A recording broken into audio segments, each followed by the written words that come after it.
Welcome to another edition of the SprintCarLimited.com podcast presented by Wicked Brands. I'm Jeremy Elliott, joined by Ryan Hand. And Ryan, we're coming to the end here. We got about 4 races left in the country, 1 in Central PA, 3 in California. It's winding down. Certainly is. It's about time. It is November 9th? Yep. It should be over. It should have been over. It should have been over October 9th, but that's my opinion. But hey. That's a topic for another show. Yeah, we usually cover that once a year. Yeah. I'm in hockey mode. I have my Chicago Blackhawks. My Chicago Blackhawks. Are they any good this year? Better than last year so far. Well, they were pretty bad last year, weren't they not? Yeah. My Penguins started out undefeated, and now I don't think they won a game since. Well, yeah, but it's early. It's real early. It's real early. So honestly, hockey of all sports is the last one I follow. Hockey's second for me. I'm NFL. I mean, obviously I have to do racing, but as far as the majors, I would say hockey's second for me. Yep. All football number 1. Football number 1. College, pro. Doesn't matter. That's right. But we're going to jump in because obviously we had a big event over the weekend. World Finals. We did? Yeah, slightly. We did? Yeah, it wasn't big in money, unless you're Brad. It wasn't as big in money as it should be, but it's definitely it's an awesome event. Like it really is. You don't see these 3 forms of racing together at one time, except for this show. So. No, the World Finals is pretty good, and like you said, you have sprints, super late models, and the Super Dirt Car Series with the modifieds. And Brad Sweet got it done. 4th straight World of Outlaws title. He did it with 3 top 5 finishes. Actually stretched his lead to 48 at the finish. He was good. He was consistent. Made dashes. Qualified well. Did everything he had to do except win, which we'll get to in a minute. But he's a 4-time World of Outlaw champion. I just think he thrives on the pressure. I really do. And that's what makes champions. They were phenomenal this weekend. They really were. I said it last week. I honestly thought it was in David Gravel's hands to lose. And Brad, they turned it up. They qualified pretty good. His dash on Wednesday night was epic. 8th to 2nd and just mowing them down. And, the features, he's not quite as good, but I also think he's running for a title and not running. Yeah, they say that, he says he's always trying to win races, but I think there's times when, tire wear seemed like it was an issue all week. So you can't drop out of a race because you're trying to win it and blow a tire or wear a tire out. So just phenomenal. 4 in a row. I mean, that's shots like. Very much so. And, where do you think this puts him in sprint car racing now? He's one of 3 guys or 4 guys or so who have multiple championships. Yeah, Mark Kinzer, I believe, has multiple championships. I have to check. I forget. I think Donnie does. Well, Donnie, Steve. Does Mark? Sammy. I think Mark does, yes. I don't know. Lasowski. I don't know if Lasowski is multiple. Yeah, he does. Okay. I have to check that. I just forget. Yeah, I think he has at least Jason 2 Myers. TSR. Jason Myers. Yeah, Jason. I mean, there's more than you think, but I think there's few with 4 or more. I think that's where the numbers dwindle down. 3. Sweet, Shots, Steve. Where's this put him? I can't say the competition's less. No. We did that there maybe the first 2 or so, but I think the depth and the parity now with the way the cars are and whatnot, I think that there's something to be said for that. Brad's really consistent. This year wasn't as good as far as wins, but I think they were spread out more. And I think Oh, they were spread out. Carson Macedo led the way with 11. Yeah.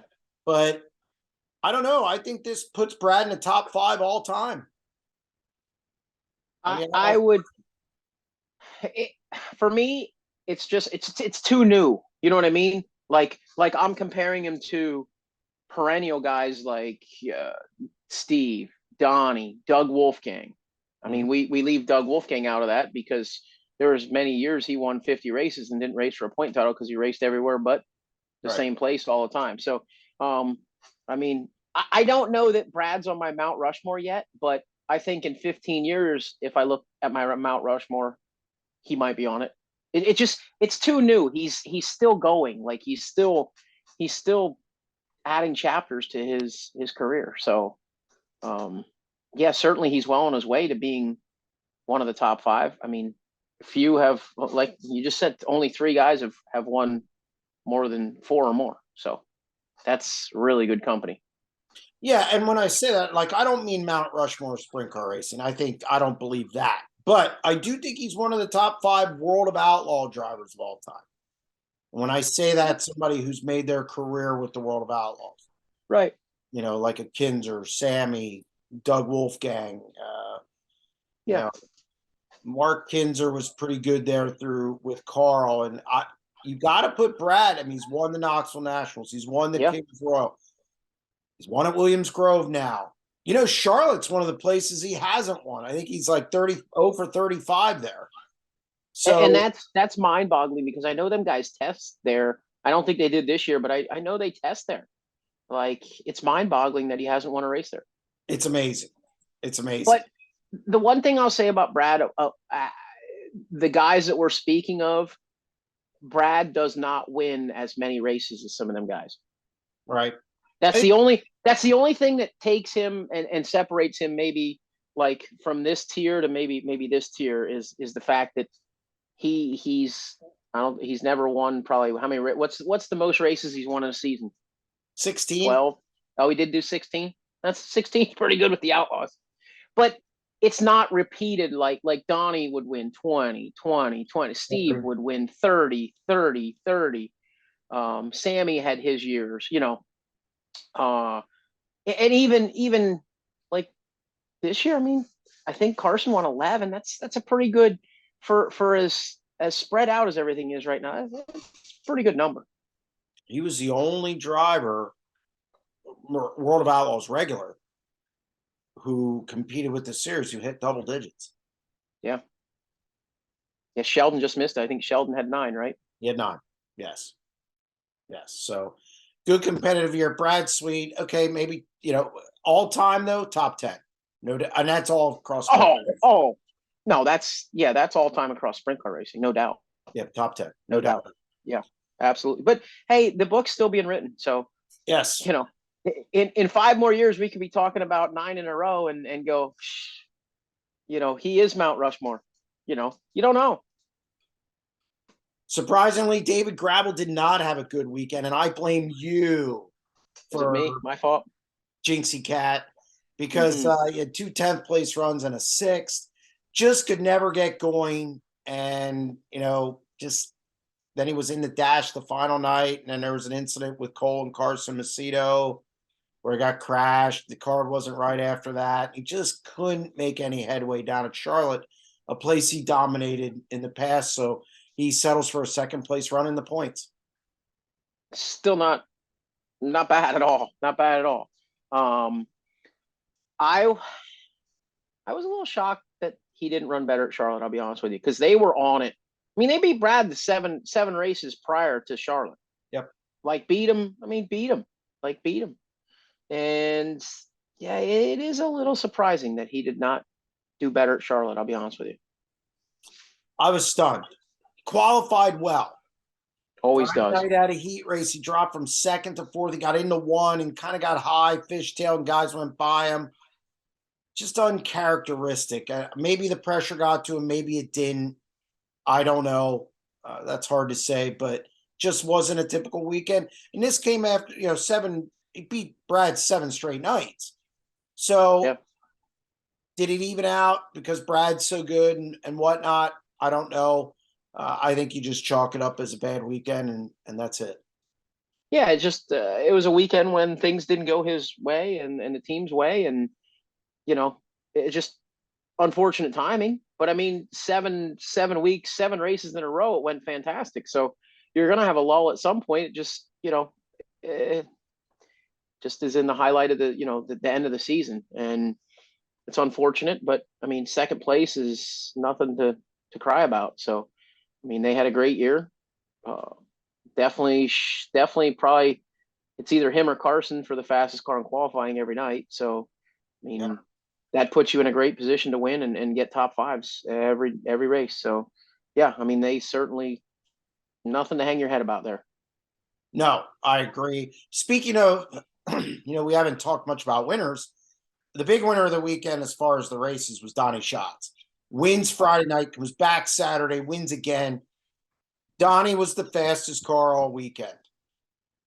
And it was vintage Donnie Schatz, and you couldn't ask for a better way to finish off the year. Without a doubt, looked like Donnie of old, kind of floating around doing what he does. Didn't have to be up in the cushion and kind of floated around and just did his Donnie Schatz thing.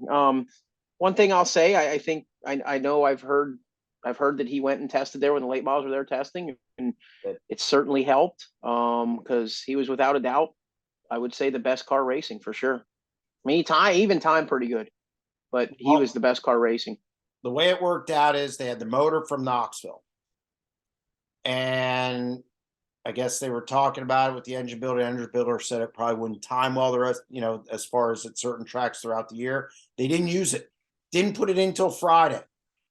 Ended up timing well, looked really good. He could run everywhere. He was up at the fence at times, he was on the bottom at times. Uh, Donnie looked flawless. He got through traffic well. He fought off, he had to fight off Brad Sweet to take the lead the final night, and then he held off Hodenshield on a late restart. I think Hodenshield might have had a tire going down because he gave up the spot to Gio. But he looked really good. And Yeah. sure, we're going to talk more about it in our mailbag segment in segment 3 because we got a question about it already, which isn't surprising considering every time Donnie Schatz wins or has a weekend like this, we get this question. So we'll address it again. But Donnie looked really good. Takes, what was it, 25,000 out of there? Yeah. I mean, good to see. Good to see Yeah. Donnie claim 5 wins this year. Yeah, no, that was good. Great way to end the year. I think he started the year on the with the win and ended the years with the last two. So, and honestly, the car, the way he drove it, it all looked vintage Donnie Schatz. Like it looked like the old school Donnie. If this is maybe a preview of next year, boy, I mean that looked pretty impressive. It did. And likewise, the opening night on Wednesday, Logan Schuchart got the win, looked really good, drove away. Now there was problems for I guess Macedo. He had a nozzle Yeah, clog, but Logan was really good. yeah. And he gets the win. So it didn't go well the rest of the weekend for him, but at least he gets a win at Charlotte. Yeah, no, Charlotte's a great track for him. I picked him to win the final night there, and he didn't win the right night, but at least he won. It was good for them. Good way to end the season for them. They've had they've had their fair share of issues this year. Dropping out of a lot of races, a lot more races than you'd like to see a guy like him drop out of for sure. But a great way to end it. This Charlotte's a great track for that team. Really good. Like their cars roll around there. So yeah, looked fantastic the first night. I think it was Carson's race to lose, and they had a nozzle line knocked off and couldn't keep going. I mean, they ended up running second, but couldn't keep going at the pace he was going. So Logan picks up the win. I think Macedo runs second that night, and yeah, it was a good night for Shark. Yeah, some other guys, notables who had good weekends. I thought Corey Eliason showed speed throughout the weekend. Thought Buddy Kofoid at times showed some speed Mm-hmm. throughout the weekend. Of course, like we said, Brad just did what he had to do. Donnie. Yeah. It was a pretty good weekend in Charlotte, and I'm looking forward to some time off as far as going to the races. It's not going to be time off, but it's before I head to Volusia, which could get interesting. And we want to go to California now. Justin Sanders got out the broom out at the tribute to Gary Patterson at Stockton, wins the NARC race, 410 King of the West Series, and also the Sprint Car Challenge Tour event. Ryan, they got that Demo Mitri car moving finally. I'm always skeptical when he's in that car. I've told you this, and but he was really good last weekend, and he put it all together. Yeah, I mean, to win both races it's pretty cool to see that happen. I mean, Dom did it a couple times last year, but Dom hasn't been quite as good as he was last year. Justin's been spotty, but like you said, he's been spotty in the 2 car, but he definitely got it rolling this weekend and capped it off with 2 wins there, 410 and a 360. Most feature wins out west. And that's with really only, I think, 1 win at Ocean, which that's a stomping grounds. Yeah, I mean, that's the surprising part. So I think this idea of who the best driver on the West Coast now, for me, it's Justin Sanders. It's every year he's up in that double digits arena. He's, last year Dom, I think, got him by 1 and obviously won the NARC title and everything, but just week in and week out, it seems like Justin's in the hunt more than anybody, especially this year. He had a couple problems, some mechanical woes and whatnot throughout the year. Worked through those. I think he finished with 14 wins. Okay, that's what I was going to ask if you knew what the win count was, because I don't know what it is. But yeah, I mean, he's year after year he's in double digits, approaching 20 wins. So just another solid year from them guys, and they still have a couple more to go, I guess. Yep, a couple more to go.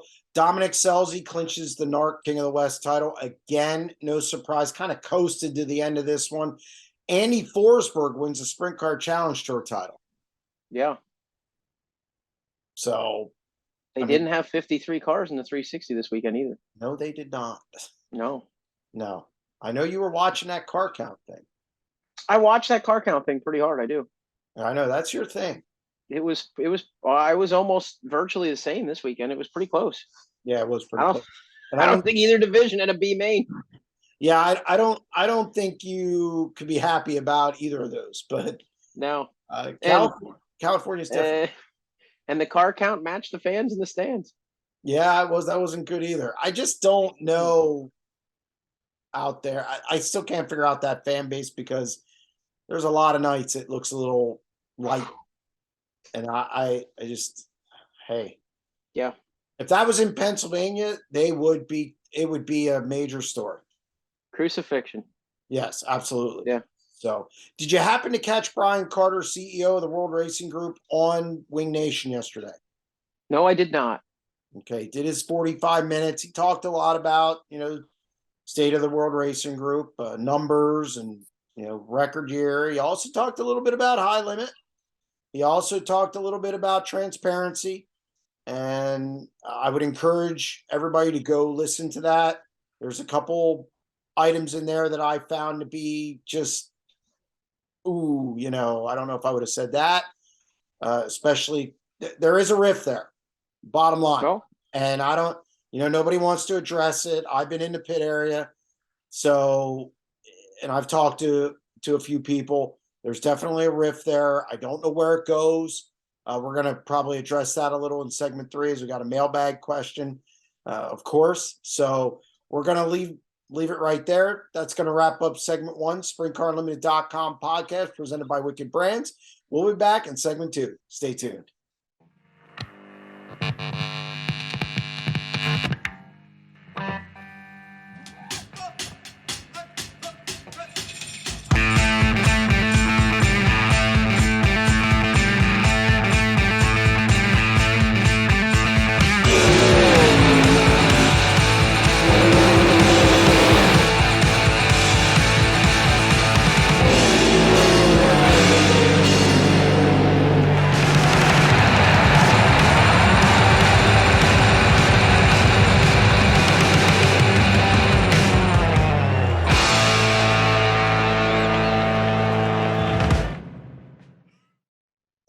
Welcome to segment 2, SprintCarLimited.com podcast presented by Wicked Brands. Joins us on the phone is Briggs Danner, who runs a lot of different classes, a lot of different divisions, and he seems to win in all of them. Briggs, how you doing? I'm good. How you doing? Not too bad. First thing is, are you dizzy from running all the different divisions you run? You run obviously 410 wing. You run East Coast 360 wingless. You've run USAC. You've run all over the place. You've run obviously at Kutztown. How do you keep it all straight? Yeah, no, I guess to answer your question, I'm not dizzy from it, but we try to keep busy. I mean, I feel like every time you get in a car and get laps, you learn something and you get better. So I think that's what I try to keep up on for myself. And this year we focused on USAC East Coast stuff and just kind of filled in around it what we could do. Running Kutztown on Wednesday nights is nice because that doesn't coincide with anything. So I was able to get a lot of seat time and learned a lot this year. Looking forward to next year. Well, you won that title going away. I think you had 12 wins with the series, a lot of wins this year. First off, just in case people don't know, where did you start and how did you get to this point? I started racing when I was 5. I got my first quarter midget, and then that kind of took off. We had a couple cars, and when I turned 14, I believe it was, we got our first speedster. Ran at Kutztown and Linda's, and just kept going with that. I mean, Kutztown fits in our schedule good, and the payout for the cars are good, and they're affordable. So that's kind of what we stuck with, and we've been running them, the speedsters, since then. And then once I started running Kutztown, got into a micro. Actually, I got into a sprint car first. Won my first race in a sprint car, so that's how that kind of got going. Then at Bridgeport, we won our first race. Then being at Kutztown, I got into a micro ride with Dave Bodine and in the 99. So between all that, we kind of like to keep busy. We had a modified that we now don't own anymore, got rid of. So kind of got our feet wet in a little bit of everything. You have a couple top fives against USAC. Some of the best USAC drivers in the country when they come here. We're able to pass a lot of cars. How big were those moments to compete against a Brady Bacon, Justin Grant, Robert Ballou on these tracks around here? Get a couple top fives, looked really good. That had to be quite an experience for somebody who's 20, 21 years old. Yeah, for sure. I mean, obviously when they come into town, you know how good they are and they're on top of their game. We don't have many laps in a 410 per se for a wingless car, which it is a little bit different trying to set the car up and stuff. So, I was comfortable in a wingless car, but we didn't have many laps in a 410. So I think knowing the track helped, having laps like at Grandview and modified and Big Diamond, stuff like that, makes a difference. Like the first Keystone Invasion last year, we first time I ever ran with USAC other than Florida, we turned fast time in qualifying at Grandview. That was pretty sweet and completely unexpected. Honestly, I just went out there, went hammer down, and we were good, and the car was good. But I mean, it's awesome. It boosts your confidence for sure when you go back and run like East Coast or whatever else you're doing, to know that we can keep up with those guys and compete with them on their level. Now, you've also run a 410 wing car this year. How many times have you run it, and what's that transition like from everything else you've done, which is mostly wingless, to running a wing car, especially in the 410 division in competitive Central PA? Yeah, it's huge. There's like 360 to 410 wingless is not a crazy jump, like driving wise, because you're not locked down. You don't have the wing on you to hold you down. And but when you go to like 360 wing to 410 wing, I mean, it is a huge difference. And we ran probably 10 410 shows this year, 8 or 10 shows we ran, and getting more consistent, and I'm getting more comfortable with the whole dirty air thing. But when you go back to 360, it just makes it it makes the driver so much more comfortable after like a weekend of 410 racing and then hopping back into 360. But I mean, it's tough. Like there were weekends at Bridgeport that we ran modified 360 wingless and URC 360 winged, and you're just jumping in and out of one complete end of the spectrum to the other end of the spectrum, and you have to remind yourself what you're in every time you go out. But I just think that's what makes you better, and driver that can adjust quick is better off. How long does it take you to make that adjustment? Say in a weekend when you're at Bridgeport running all three classes like that, is it just a couple laps, or you said you have to remind yourself what you're doing? I mean, I watched Billy Pouch hustle a sprint car like a modified. Yeah. So I mean, yeah, it's different. Like it really doesn't take long. Like once you get the first lap in, you know, you got it underneath your belt. But you know, it's so weird like driving a modified and you're all dumped on the right front, laying on the right side, and you feel like you're driving a boat, and then you hop in a wing sprint car and you're laying left, and the thing's like a slot car. It's just a totally different feeling that you got to get accustomed to real quick. So you're running Babs Motor Speedway this weekend, Yeah. from what I gather. Saturday final showdown. Yep. You're going to run a 410 wing car. You're going to face Brent Marks, Danny Dietrich. These are two of the best guys in the country. You know, Freddie Raymer's going to be there. Do you get nervous facing guys like that? Because let's face it, 410 sprint car racing is what I would consider the top, top fuel of dirt track racing.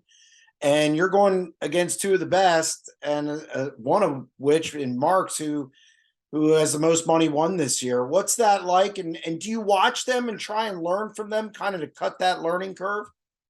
Well, we're running a modified at BAPS. We're not running a sprint car this weekend. But to answer your question, actually, it is weird to think about, knowing like before the King Royals and stuff, like when we ran the Outlaw show at Bridgeport. Yep. I was able to pass Brent Marks for the last transfer spot in the heat race, and then a couple of weeks later he goes out to Eldora and wins $275,000, and it's really weird to think about, you know, the level of competition. And like World Outlaws used to come in and they were like the big dogs, you know, but now you go to Williams Grove on a Friday night and you're racing against the exact same competition. Like Williams Grove, the Outlaws come into the Grove or Port Royal and they struggle to keep up with the guys. So it's definitely makes you learn quick, and you know, a respectable night doesn't have to be winning in Central PA, that's for sure. You should go to Brent and ask him for a couple hundred for passing him. Yeah, I should. So you're running a modified this weekend. Yeah. Now, this year, you Mike Heffner, you hooked up with Mike Heffner a little bit running the 5G. Yeah. And he purchased that, and they have a combo deal with Kurt Michael.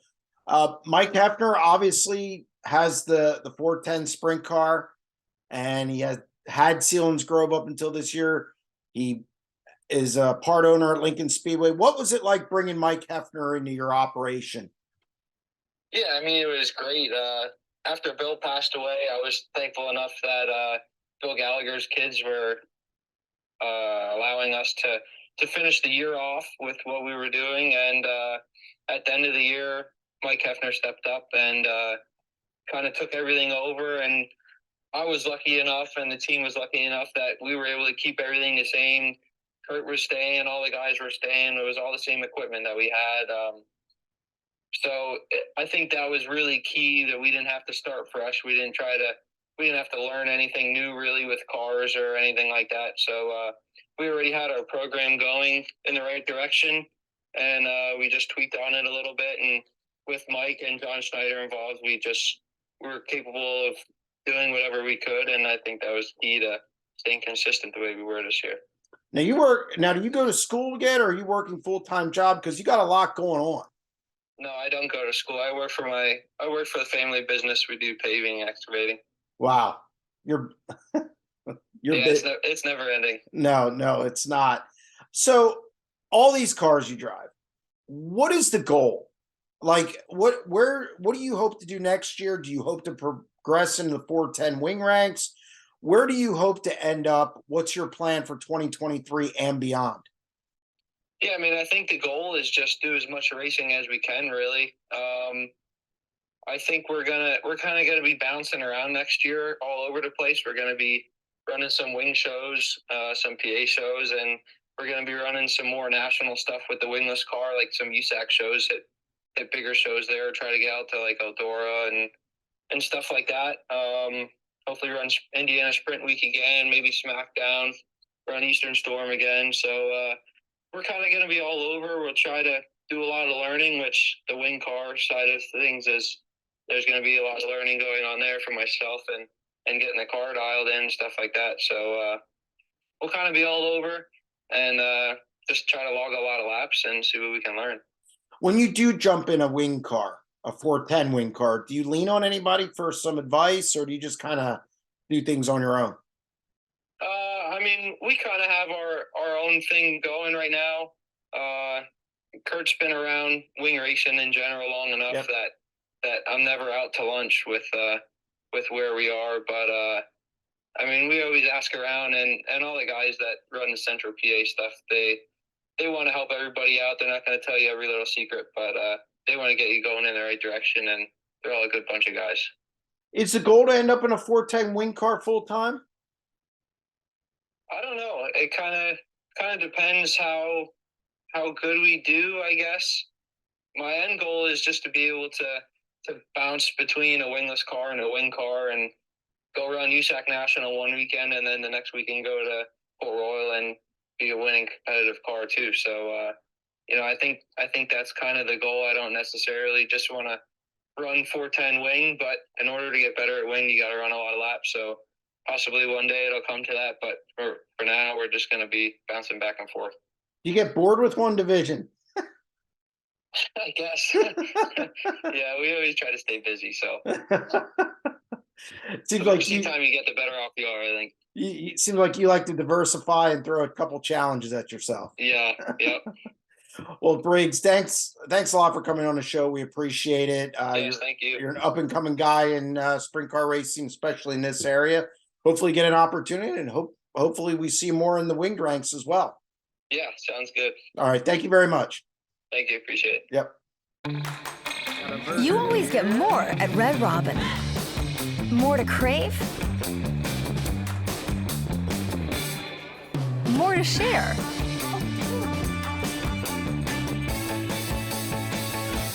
And more time with those who matter most.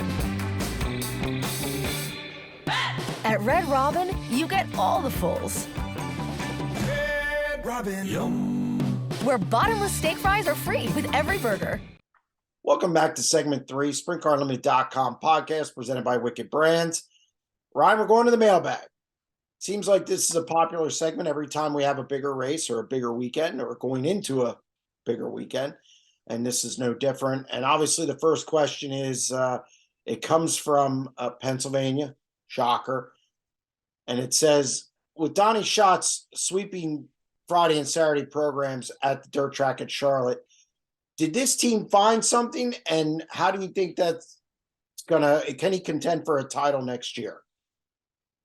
I'll let you go first. Well, I think they found something. I think they certainly found something at Charlotte.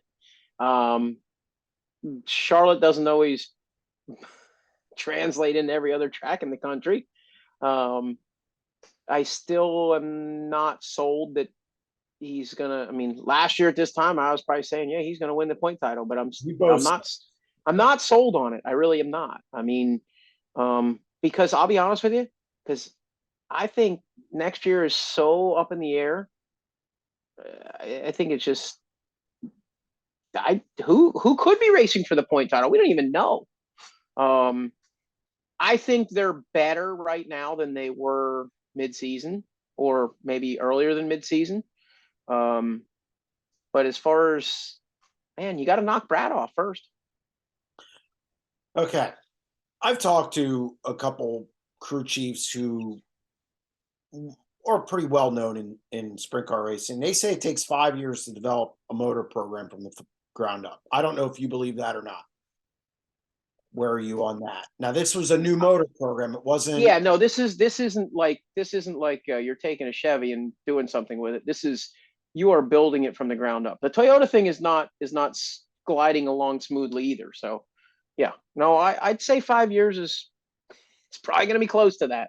So, okay. So if we're going to say that 5 years, I will say the trajectory is going up.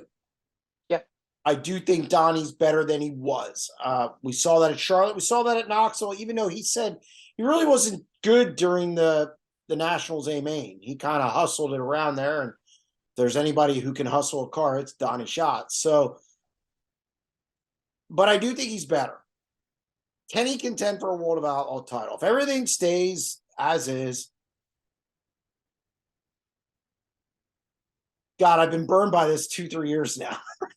So it's tough for me to say. Look, I think he can. I just think things need to fall the right way. I think they need to come a little bit further. I think they need to progress a little more yet to get to that point. He was the best car this weekend. I think the one night he didn't start on, he started on the front row the Friday night, but he didn't the next night. He drove past guys. So the key's going to be that motor. And I think he's going to probably keep all the same people in place, you know, sponsors, whatever. So I don't think that's going to be an issue. Boy, I don't know. It's tough. But I'm going to say that he has a crack. Yes. Oh, you can never count him out. That's for sure. He was out of it by June this year. What's that? He was out of it by May, June this year. Oh, yeah. No. And I think there's places that they really struggle because whatever it is, the guys who really, you said Donnie can really hustle a car. I think one place he can really hustle a car is Knoxville. I really do. Like, that's one of the favorite places he can hustle a car. He doesn't always have to, but when he has to, he can there. There's some places that they really struggle where you really have to hustle a car early in the night, qualifying and stuff, and they get way behind the eight. But there was nights this year on short tracks out west. I'm going to say just west of here, just out in the Midwest, whatever, or the West Coast, where he timed just downright terrible. Like, I'm like, what's going on? Like, I'm talking in the 20s, which is, you can't have that when you're contending for a title. And that they're the racetracks they got to clean up. They're going to be strong at Knoxville. They're going to be strong at Williams Grove, Charlotte, those places. But places that he has struggled perennially, they are even worse at, like, right now. Whatever they got going on right now, when they're bad, they're bad. So that's my concern. If they only go to the West Coast once, that helps them. Oh, that helps him for sure. Yeah, that helps him. I'm concerned. The other thing that concerns me a little bit is, hey, there's 4 or 5 guys that consistently will out time trial him night in and night out. 4 or 5 guys. And then you have your other couple locals that do it, and that puts him in the second and third row of a heat. That makes it much more difficult. So, but certainly if anybody can pull it off, it's him. Agreed. Next question. This comes from Ohio. It's, where do you think the dispute between the World of Outlaws and their drivers lands for the 2023 season? And I'm going to say, I don't know, because I listened to Carter yesterday. I don't think he's budging. And if he budges, it's going to be a little bit. He's not going to give in to all the demands that they did submit. A revised platinum agreement, meaning the drivers did the things they wanted. And of course, you always negotiate high and then low, and then you go and meet in the middle. I don't know if this is going to be met in the middle. And Carter even insinuated that, look, he doesn't have to be transparent. He can do it a little, but he doesn't need to be totally transparent because it's his business, and he is correct. He made a good point about saying the teams, he doesn't ask the teams for their books. So I get that. Herein lies the problem. The teams still make up the series. Mm-hmm. And one thing I know about sprint car fans is, if people don't know who's going to show up, at a given race, they're not showing up. Mhm. This sport is built around stars. That is a fact. Yeah. It's tennis and golf, baby. If John Daly, Phil Mickelson, Tiger Woods, and them show up, hey, it's big. People care. Yeah. Television cares. If Donnie Schatz, Sheldon Haudenschild, Shark Racing, Brad Sweet, Carson Macedo, and all those guys show up, David Gravel, it's going to draw well. If they Mhm. don't, no disrespect to some of the lower teams, not going to show up. So I think the indecision, and I don't know what's going to happen. I will say that I've never seen the owners or drivers stick together since I watched my first sprint car race in 1984. I think they're pretty lined up right now. I think there's a decent group from the rumors and tidbits I'm hearing. There's a decent group of owners, drivers, whatever you want to call it, teams that are lined up ready to kind of go head to head on this and try to get something rectified. If I don't know, if I'm Brian Carter, I'm probably gonna have to budge a little bit eventually here. This is a high stakes game of chicken. Oh yeah. And who jumps off the tractor first? Yeah. And you got some high profile owners who I think it's unfair to say they maybe don't know the business, which kind of was alluded to in the Wing Nation, because they don't listen. You got Tony Stewart, owns a track, owns a series, owns a car. You have Casey Kane, who's has owned cars for a long time. Yeah. You have Todd Quiring, by the way, owns a couple tracks, owns a car, owned a series at one time. We're not dealing, I think you said something interesting before we went on air. They're not dealing with Carl Kinzer anymore, who's just a crew chief who got Mopar, who's going up and down the road. They're not dealing with, guys like that. They're dealing with guys who own speedways. They're guys. And I'm not. I didn't say that out of disrespect for Carl Kinzer. Don't take it that way. That's not what they did. I feel like Carl Kinzer's job was he just race cars, motors, and let's win races. And other people maybe, figured other stuff out for him. But I mean, obviously, I just think the business side of the sport has grown tremendously since then.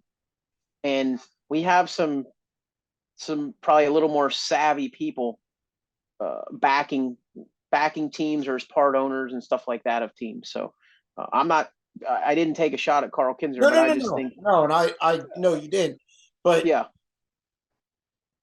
Carl Kinzer didn't own a racetrack. no, Carl Kinzer didn't own a series. He owned sprint car racing for a while though. Yeah, he sure as hell did that. Yes, sir.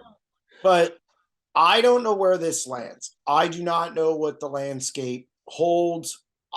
Look, my perfect world and what I think the solution should be. And Tom Brady gets paid to go to the stadium. LeBron James gets paid to go to the stadium or the arena. Okay. They get paid base salaries, and then everything's performance. Bite the bullet, give them a stipend, whatever the number is. And I know they'll say, oh, well, that's the tow money. No, flat check. Okay. And I can figure out numbers because I know what the sanction fee is for those races. And I know most of the outlaw races are partnered shows. So they're making money in other places. This isn't a big secret. Okay. Nobody talks about it, but it's not a big secret. Give them something. Give them like 4 races, 5 races outside of the series. They have to be at your races to be a platinum member, and make them sign a 5-year deal saying they won't negotiate again. Do it. It's worth it. Yeah. I think it's worth it because the Outlaws without the top 10 teams is not the Outlaws anymore. Well, and look, I understand the brand. I Yeah. understand the brand has outlasted all this stuff. Albeit, I don't really know if Steve Kinzer signed a platinum agreement in 1985. No, Steve. I think Steve signed whatever he wanted to sign. Well, but I don't even think platinum agreements were around or any No. kind of agreements were like that when this started in 19. I know Carter alluded to that. Like this has been done this way since. No, not really, because those guys ran other places, Yeah. and I know they ran other places because I was at those other places. Mm-hmm. So, look, I understand what Brian Carter and the World Racing Group wants to do. I see both sides of it. Look, you want to protect your brand. You want to protect the tracks who book your shows. You want to have your product, and these guys are your product, and that's the only way you can see. Give a little bit, just a little. I'm not saying go crazy and give them 12 to 15 races. I'm not saying that. I'm not saying letting them take races off from the series. Give them 4 to 6. Okay, like if on a Saturday night they want to run someplace else, let them. If it rains out, on a rain, Yeah.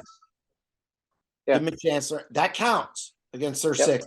Don't go to Yep. California in the spring because you know what? It rains out there all the time, and you're sitting out there and it's expensive.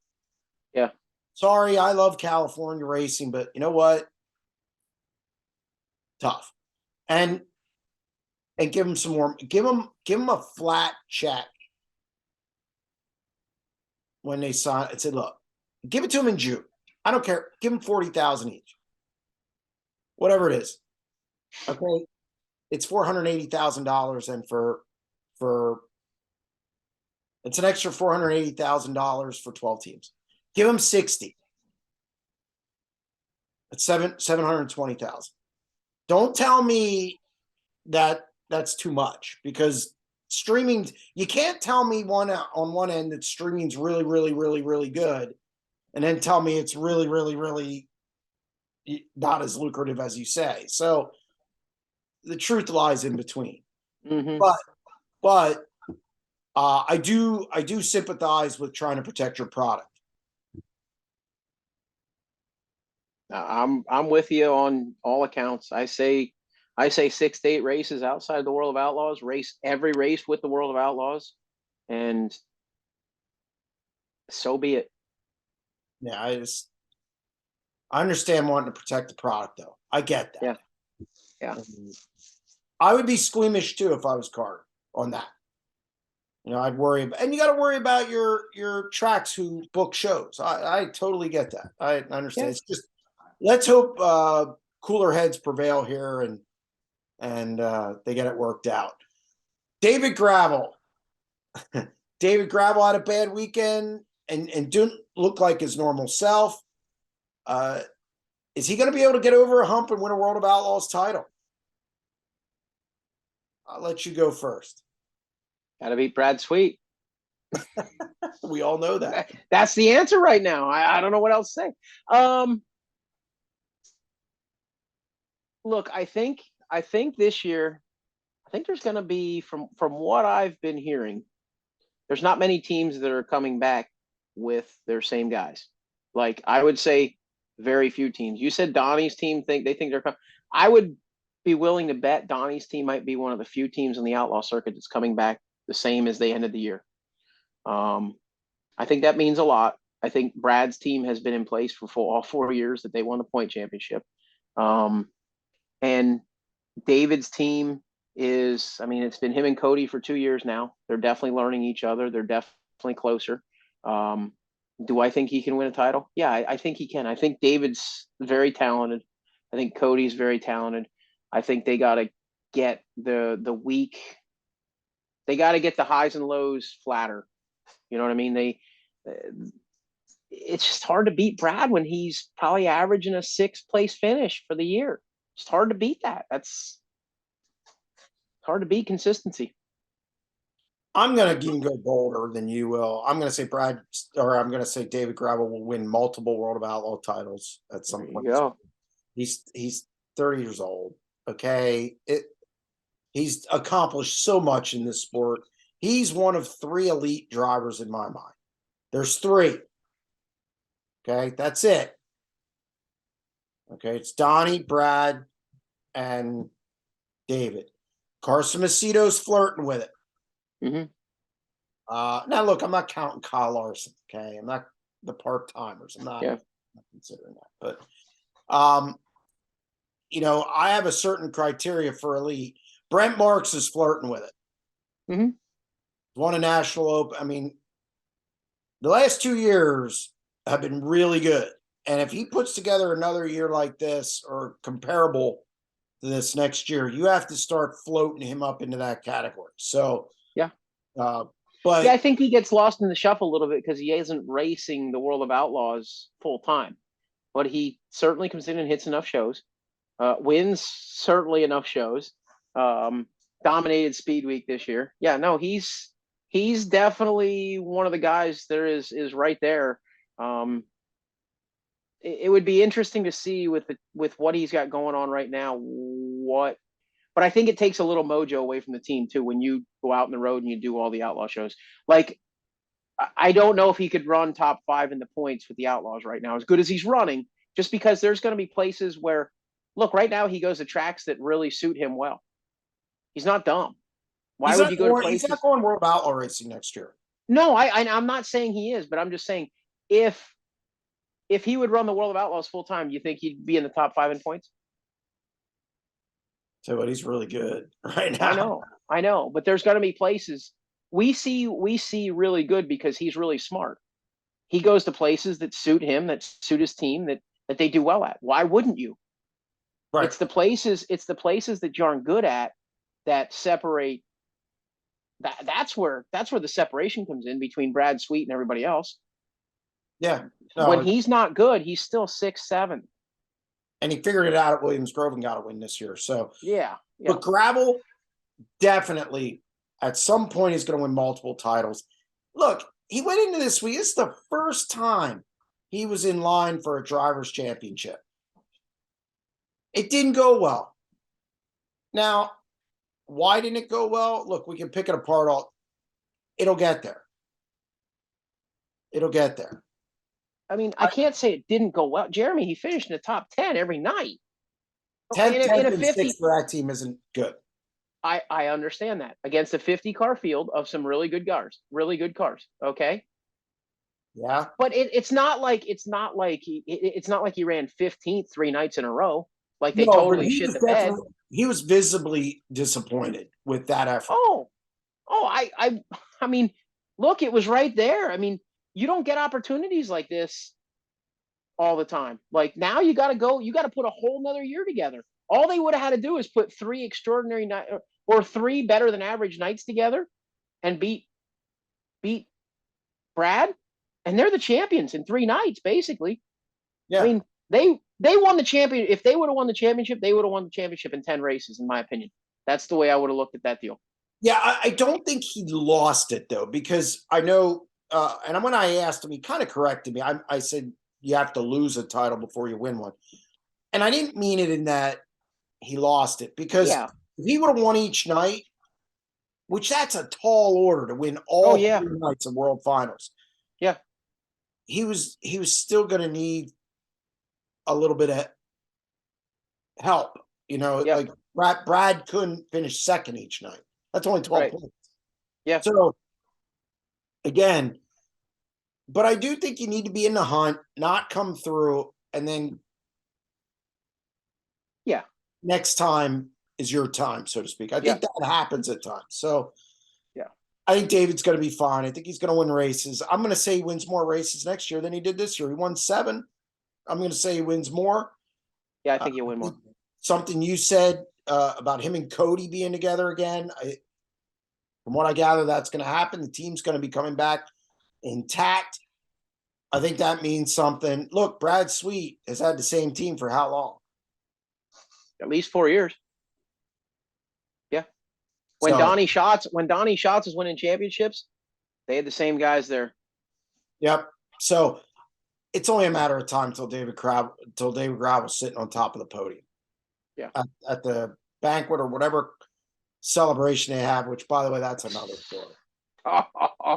Boy, of all the years to pull that off, this was not a good one. And it wasn't good. I heard it I was. stood there for a while, and there was nobody. I mean, other than the teams, there was nobody there. Yeah.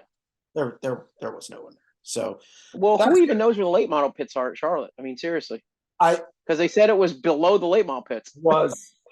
I mean, raining. It was terrible.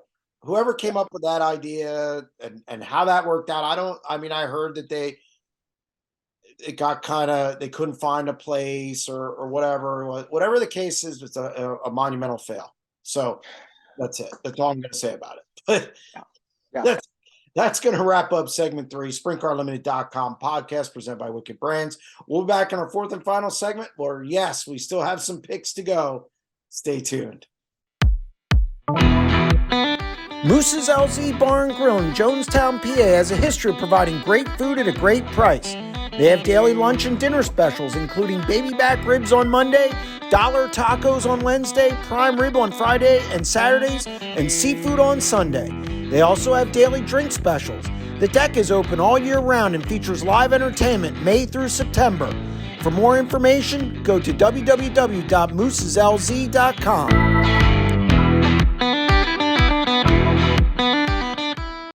Welcome back to segment 4, SprintCarLimited.com podcast presented by Wicked Brands. We're already talking smack back and forth. You're ahead of me by 3 spots. I caught a couple bad breaks this week with the Brent Marks thing. It makes up for it doesn't make up for it. I always seem to have worse luck than you.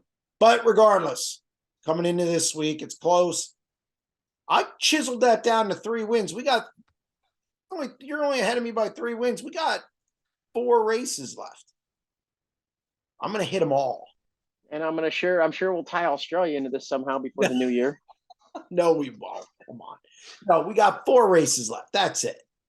Okay, that's it.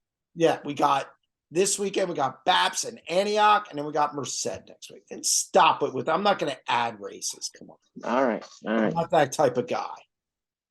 Okay. So, Baps Motor Speedway is the final 410 sprint car race in the country. Is this Saturday, 3:00. Hopefully, the hurricane doesn't dump too much water down on Friday, and we can race Saturday. You can catch the action on SprintCarLimited.tv if you can't be at the track. Hopefully, you can make it to the track. It's 410s and modifieds. This is one of my favorite programs. Ryan, I know you like modifieds, so that's where you came up through the ranks as well. I did. That's actually the first race I saw. It was a Super Sports Modified show at Penn National in 1977. So, can you believe there was a modified race last night somewhere in Texas or something that got fogged out? I was looking. Our buddy DTD, he was posting results, and it stopped at the 4th heat race. I'm like, wait, the feature's got to be over. What the heck? And then I looked a little deeper, and it's like the races got fogged out. Like, are you kidding me? Yep, fogged out. Yeah, impressive. Baps will not be fogged out. No, they could be swamped out if that rain hits and carries into Saturday. But is there a Sunday rain date, Jeremy? It's going to be cold Sunday. It is going to be okay. So no. All right. And you don't want to go up against the NFL. Come on, man. No, you wouldn't go. You wouldn't go. No, I'd go.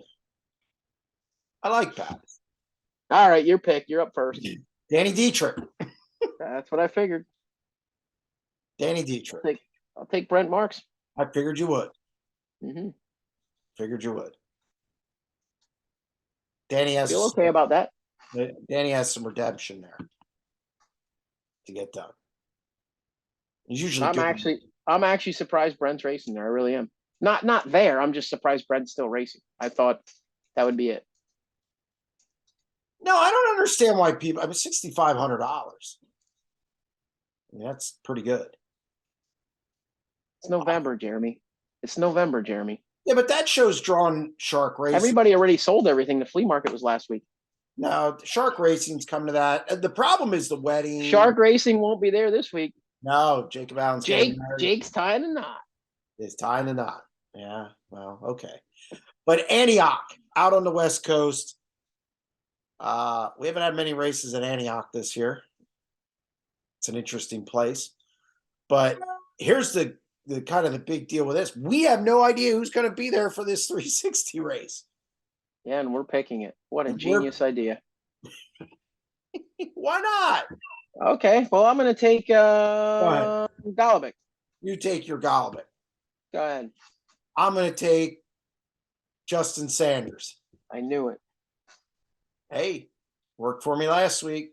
It did. He's- And I talked you into that. I talked you right into that last week, too. You were not going to take him, and I talked you into it. Tell me I'm wrong. you played. You're not telling me I'm wrong. You played. Oh, okay. 25%. Okay. Yeah. Whatever you say. Whatever you say. I wasn't. Let's put it this way. I will admit I wasn't confident over it. If Golovic would have been available, you would have taken him over Sanders. Don't lie to me. No, I would have It's a taken 360 race. Yes. You would have. Yeah. No. I would have taken him because he was in that car. And Golovic runs a lot better in that 360. Oh yeah.